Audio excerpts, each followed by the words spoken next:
So the housing, according to Maslow's hierarchy of need, it's very important. It's one of the basic needs, only next to food and water. So it's critical. And then the housing sector, or by extension, the real estate sector in many economies, the US, Canada, Australia, even South Africa, are some of the largest contributors to GDP and also largest employer of labor in many countries. So in Nigeria, this is not the case. Based on some report by the National Bureau of Statistics, as of 2015, we have 17 million housing deficit units. And we need to construct about 700,000 every year. We have been doing under 100,000. So that deficit has actually further increased. So this is a big issue. Now, the idea behind the National Housing Fund Act is that in 1992, a law was enacted to create the NHF. And the concept was, let's get Nigerians to contribute affordable finance at low interest rates so we can give to, then we create what we call the Federal Mortgage Bank. And they're supposed to wholesale lend the money to primary mortgage institutions, who then on lend to individuals to build their own homes. If the interest rate is affordable, maybe you just might be able to build your home.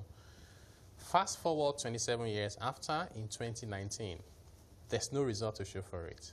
Very little or next to nothing.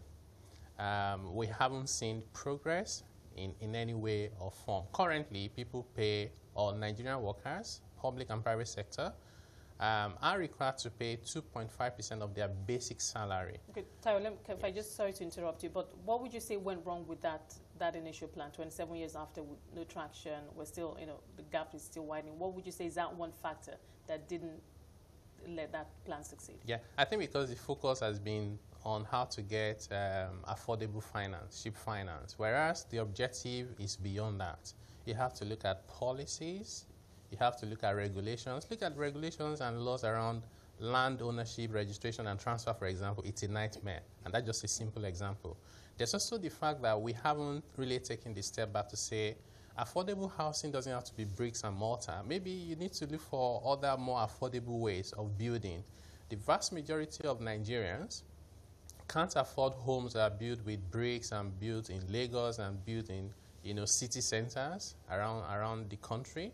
Maybe you talk about pallet homes. Maybe you talk about homes from containers and whatever it is. We just need to get creative. We haven't done that, and therefore the result has been nothing to write home about. And what they are now proposing is to say, let's make people contribute even more. Now, you don't solve a problem.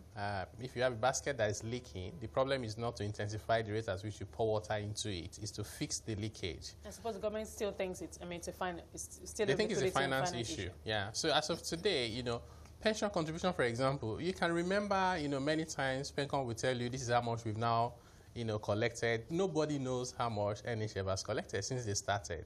We don't know the progress that they have made. No accountability, no transparency, and therefore I think that it is inappropriate to ask Nigerians to now pay more when we don't have anything to show, or we don't know the progress we have made with the ones we've paid in the past.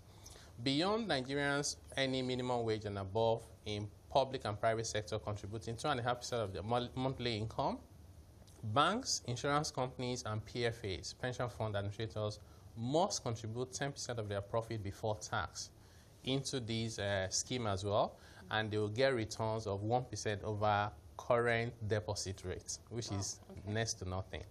In addition, which I thought was counterintuitive, is that cement, a bag of cement, will now attract a levy, a tax of 2.5%. I say, how do you tax cement so that housing can be more affordable? When I don't get it. Component, absolutely. So these are some of the issues that we think that government needs to take a step back and say what's good for Nigeria, not vested interest or whoever is running this or is interested in this scheme.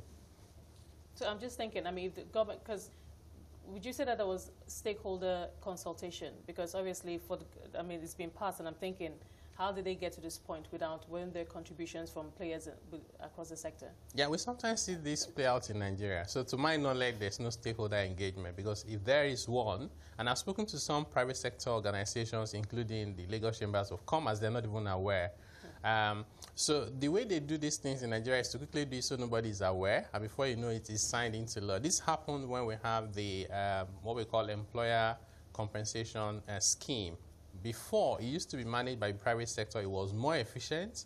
Suddenly, before we knew it, it was moved to NSITF, Nigerian Social Insurance Trust Fund, and they are now managing it. This was the way the law was done. Before we could say what was it, they had signed it into law.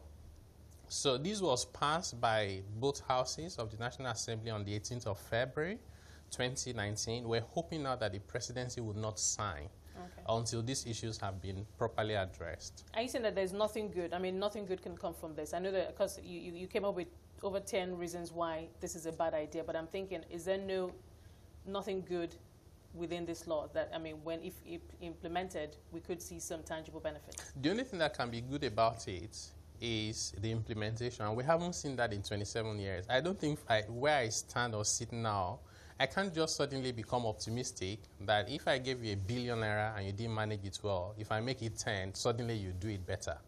So the issue is, let's identify why is it that it hasn't worked as much as it should have, and therefore be able to address it. If you say you get 2% returns on your contribution if you're unable to get a loan to build a house by the time you're 60 years or you've worked for 35 years, actually, your complete money you've contributed is fully eroded.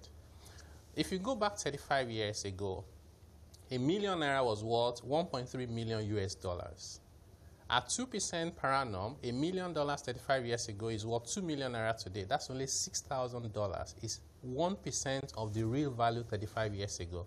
So in other words, that's a 99% tax on pension savings of pensioners. Now, that's not good for anybody. It's not good for the economy. It's not good for the people. We need to find a better way to mobilize funds for affordable housing. Okay.